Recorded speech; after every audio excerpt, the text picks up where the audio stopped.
How King Frederik destroyed the monarchy and Queen Margrethe's life. Royal scandal uncovered: how King Frederik's controversial choices shattered the monarchy and Queen Margrethe's legacy.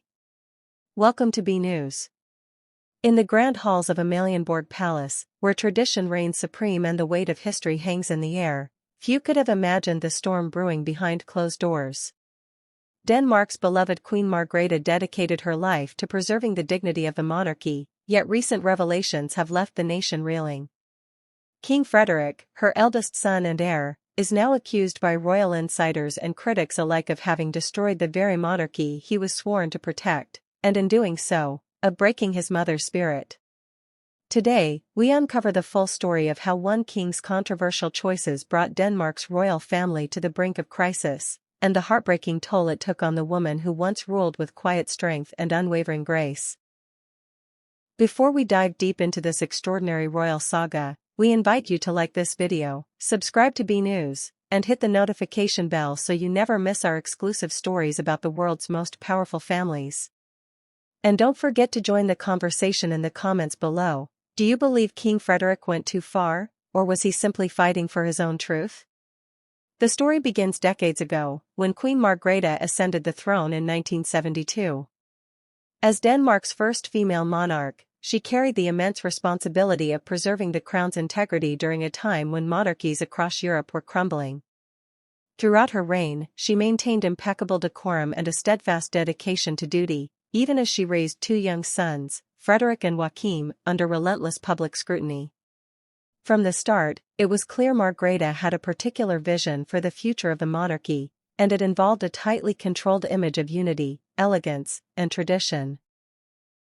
But Frederik, even in his youth, never quite fit the mold.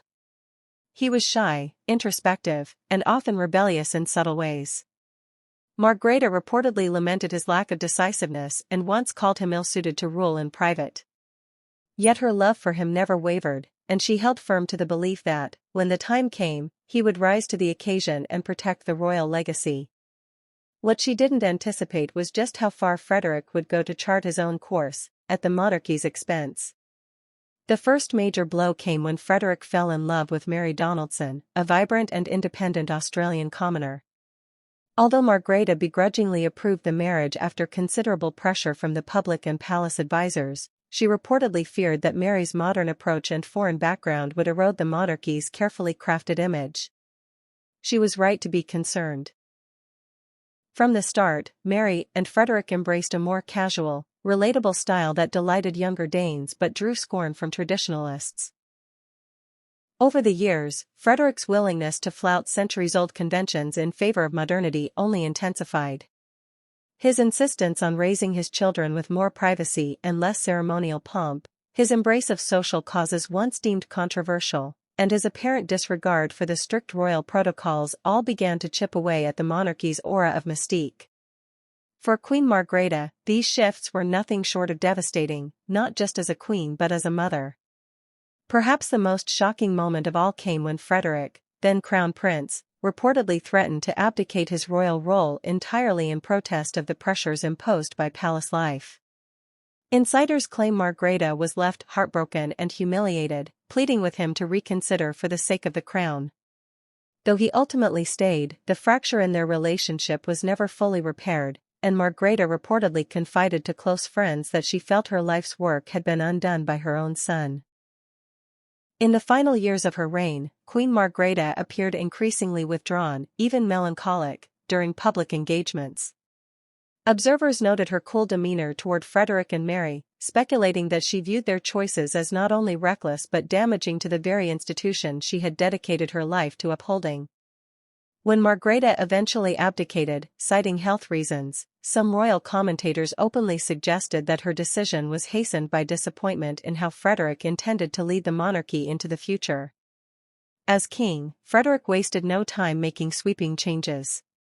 From opening previously private royal estates to the public to reducing the number of working royals and dramatically scaling down official ceremonies, he portrayed his reign as a new era of transparency and accessibility. Many applauded these reforms as long overdue, but just as many decried them as an assault on the dignity of the monarchy. For Queen Margrethe, watching from the sidelines, it must have felt like the culmination of her worst fears. Everything she worked to protect now laid bare and vulnerable. The Danish press has since reported that Margrethe's health declined sharply after her abdication, and palace insiders have described her as a shadow of her former self. Friends say she spends her days in quiet reflection, rarely appearing in public, and reportedly feeling alienated from the son she once groomed for greatness. To many observers, it seems that the monarchy has not only been modernized, it has been irrevocably damaged. Public opinion in Denmark remains sharply divided. Some admire Frederik for daring to be his own man and bringing the royal family into the 21st century. Others lament the loss of tradition, elegance, and respect for the past that characterized Margrethe's reign.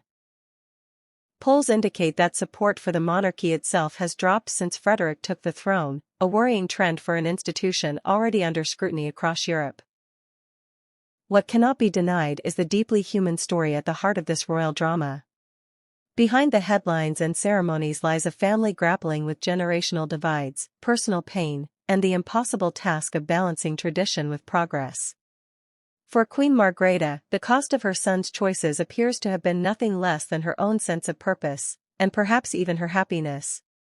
As for King Frederik, the question remains, has he truly destroyed the monarchy, or has he simply done what was necessary to ensure its survival in a changing world? Is he a visionary leader ahead of his time, or a reckless heir who shattered his mother's dreams? The answer may depend on who you ask, but the emotional toll on both mother and son is undeniable. In the end, the story of King Frederik and Queen Margrethe is a cautionary tale about the fragility of even the oldest and most revered institutions. It is a story of love and loss, power and rebellion, duty and defiance. And it reminds us that even kings and queens are, at their core, just people, struggling to find their place in a world that refuses to stand still. What do you think? Did King Frederik go too far in modernizing the monarchy and disappointing his mother, or was his approach necessary to keep the royal family relevant? Share your thoughts in the comments. We can't wait to hear your perspective on this fascinating chapter of Danish royal history. And don't forget to like this video, subscribe to B News, and turn on notifications for more gripping, behind-the-scenes stories of royalty, power, and intrigue.